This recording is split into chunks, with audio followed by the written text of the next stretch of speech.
विज्ञान से जुड़ी नवीनतम वीडियो को देखने के लिए चैनल की सदस्यता लेना ना भूलें और विज्ञान से संबंधित सभी वीडियो पर जानकारी लेने के लिए बेल आइकन जरूर दबाएं।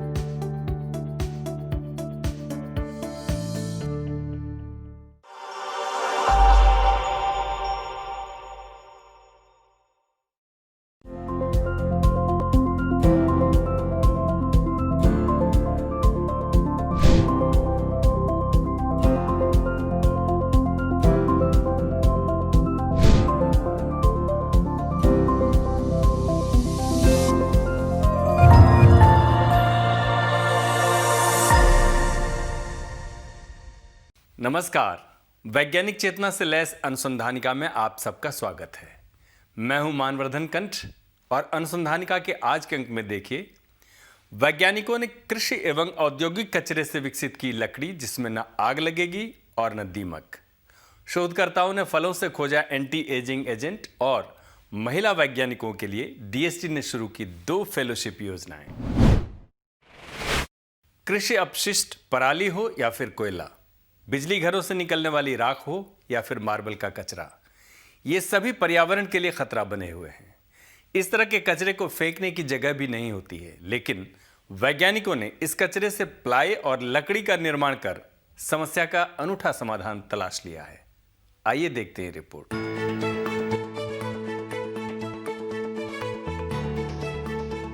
सीएसआईआर की भोपाल स्थित प्रयोगशाला advanced materials and processes research institute AMPRI तथा NIT कुरुक्षेत्र के वैज्ञानिकों ने धान से निकलने वाली पराली, गेहूं के भूसे, औद्योगिक अपशिष्ट जैसे फ्लाई ऐश और मार्बल के कचरे तथा फाइबर का प्रयोग करते हुए प्लाई और लकड़ी विकसित की है। वैज्ञानिकों के द्वारा तैयार की गई लकड़ी कई मायने में फायदेमंद है, जैसे इसमें आग लगने की संभावना नहीं होती। दूसरा, ये सीलन से खराब नहीं होती और दीमक भी नहीं लगती। ये पानी से भी खराब नहीं होती है। जो उपयोग लकड़ी के हो सकते हैं वो सब इसमें होते हैं, लेकिन जलाने के उपयोग में इसे नहीं लाया जा सकता है। वास्तविक लकड़ी की तुलना में लकड़ी कहीं ज्यादा मजबूत है। AMPRI द्वारा तैयार लकड़ी में 60% कृषि और औद्योगिक अपशिष्ट मिलाया जाता है, जबकि बाकी 40% फाइबर मिलाया जाता है। CSIR ने इस तकनीक का पेटेंट भी फाइल किया है। दरअसल पंजाब हरियाणा में पराली के निपटान के लिए किसानों द्वारा उसे जलाया जाता है, जिससे समूचे NCR में प्रदूषण गंभीर रूप धारण कर चुका है। इस प्रकार बिजली घरों की राख को बहा दिए जाने से वो जमीन को बंजर बना रही है। मार्बल का कचरा भी जमीन और पर्यावरण के लिए खतरा बना हुआ है। ये तकनीक इन तीनों समस्याओं का समाधान निकालती है। इसके अलावा राष्ट्रीय वन एवं पर्यावरण नीति के तहत भी इस तकनीक का निर्माण बेहद अहम है, जिसमें भवन निर्माण के लिए वैकल्पिक लकड़ी तैयार करने पर जोर दिया गया है, जिससे वनों की कटाई कम हो। CSIR Advanced Materials and Processes Research Institute, in short CSIR AMPRI Bhopal, has developed a technology for making evergreen hybrid ply and composite wood using parali and agro waste. This technology was developed with multiple objectives for multifunctional application as well as in view of effective use of parali and agro waste. The findings of the research paves ways to introduce new materials to the society, contributing to the national policy, Government of India for development of wood substitute for building application so that consumption of timber in building and house construction can be minimized. Furthermore, this will be a potential solution for effective utilization of different agro wastes such as paddy straw, wheat straw, etc., leading to solve various environmental threats associated with management of agro waste, deforestation, and ecological imbalance. The evergreen hybrid ply and composite wood are durable, resistant to weather, corrosion, water, moisture, and termite and fungal free composites. The composite materials are fire retardant, self-extinguishing nature, cost effective, and maintenance free materials.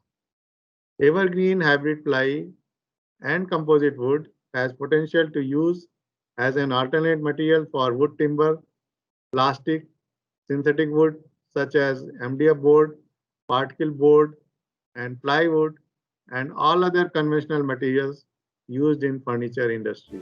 AMPRI ने हाल ही में इस तकनीक को बाजार में उतारने के लिए भिलाई की कंपनी शुभ ग्रीन शीट प्राइवेट लिमिटेड को हस्तांतरित किया है। कंपनी जल्द ही भिलाई में इसका उद्योग स्थापित करने जा रही है। वैज्ञानिकों का दावा है कि ये प्लाई और लकड़ी बाजार में मौजूद प्लाई और लकड़ी से सस्ती होगी। AMPRI के निदेशक डॉक्टर अवनीश कुमार श्रीवास्तव ने कहा कि ये प्लाई एवं लकड़ी मौजूदा उत्पादों का बेहतर विकल्प साबित होगी।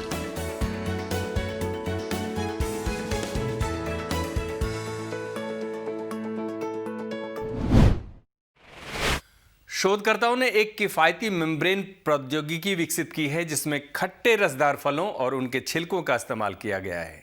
ये उत्पाद जहां एक तरफ दिमाग को स्वस्थ रखने में मददगार है, वहीं उम्र वृद्धि के प्रभावों को भी न्यूनतम करने में भी सहायक है। एंटी एजिंग एवं दिमाग को स्वस्थ रखने वाली किफायती दवाएं बनाने में इस प्रौद्योगिकी का इस्तेमाल किया जा सकेगा। आइए देखते हैं ये रिपोर्ट। भारतीय प्रौद्योगिकी संस्थान IIT गुवाहाटी के पर्यावरण केंद्र के प्रमुख और रासायनिक इंजीनियरिंग के प्रोफेसर मिहिर कुमार पुरकैत ने एमटेक के छात्र VL धाड़गे के साथ मिलकर कम लागत वाली मेम्ब्रेन प्रौद्योगिकी का विकास किया है, जिसमें खट्टे रसदार फलों और उनके छिलकों जैसे आसानी से उपलब्ध संसाधनों का इस्तेमाल किया है।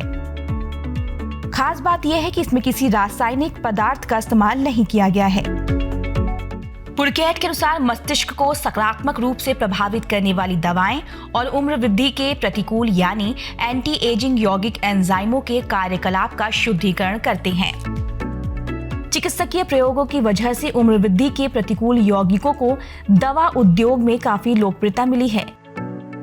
ये कम मात्रा में बांस की पत्तियों, अंगूर, सेब और अन्य प्राकृतिक संसाधनों में भी पाए जाते हैं। विकसित प्रौद्योगिकी विशेष तौर पर सूक्ष्म कणों वाली है, जिन्हें मेम्ब्रेन विभाजन प्रक्रिया से तैयार किया गया है। उपयुक्त मेम्ब्रेन इकाई के हिस्सों को बाद में पाउडर की तरह उत्पाद में तैयार कर लिया जाता है। प्रोफेसर पुरकैत ने बताया कि जो तकनीक अभी व्यावसायिक रूप से उपलब्ध है, उनमें विभिन्न महंगे जैव विलायक जैसे क्लोरोफॉर्म, एसीटोन नाइट्राइल आदि का प्रयोग करते हैं और इस वजह से इन दवा सामग्रियों की कीमत ज्यादा है, जिससे एंटीऑक्सीडेंट की कीमत ज्यादा हो जाती है।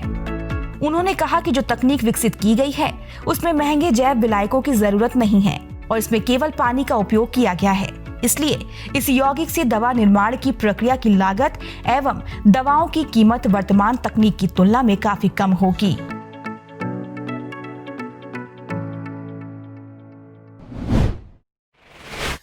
विज्ञान एवं प्रौद्योगिकी मंत्रालय महिलाओं को अनुसंधान के क्षेत्र में प्रोत्साहित करने के लिए लगातार प्रयास कर रहा है। इस कड़ी में महिला शोधकर्ताओं के लिए 2 नई फेलोशिप योजनाएं शुरू की गई हैं। आइए देखते हैं रिपोर्ट। विज्ञान एवं प्रौद्योगिकी विभाग के तहत आने वाले science and engineering research board यानी SERB की तरफ से 2 फेलोशिप शुरू की गई है। पहली योजना SERB पावर फेलोशिप है। ये योजना 35 से 55 साल की महिला शोधकर्ताओं के लिए है। इस फेलोशिप के तहत प्रति माह 15,000 रुपए की नगद राशि, 10 लाख रुपए शोध के लिए और 90,000 रुपए अन्य खर्च के लिए दिए जाएंगे। फेलोशिप की अवधि 3 साल होगी। प्रति वर्ष 25 फेलोशिप प्रदान की जाएगी। दूसरी योजना SIRB पावर शोध अनुदान के नाम से है। इस योजना की 2 श्रेणियां हैं, लेवल 1 एवं लेवल 2। लेवल 1 में IIT, IISER, IISc, NIT, केंद्रीय विश्वविद्यालयों और केंद्र सरकार के संस्थानों की राष्ट्रीय प्रयोगशालाओं के आवेदकों को शामिल किया गया है। इस योजना के तहत 3 सालों के लिए 60 लाख रुपए की राशि प्रदान की जाएगी। लेवल 2 के तहत राज्य विश्वविद्यालयों, कॉलेजों और निजी शैक्षणिक संस्थानों के आवेदक शामिल किए गए हैं। इसमें 3 सालों के दौरान 30 लाख रुपए की राशि प्रदान की जाएगी। दोनों लेवल में प्रतिवर्ष 25-25 फेलोशिप प्रदान की जाएगी। हायर एजुकेशन सर्वे 2017 और 2018 के अनुसार देश में साइंस, टेक्नोलॉजी, इंजीनियरिंग में महिलाओं की हिस्सेदारी कम है। महिलाओं की अंडर ग्रेजुएट लेवल पर 24, पीजी 22, एमफिल 28 और पीएचडी में 35% की हिस्सेदारी है।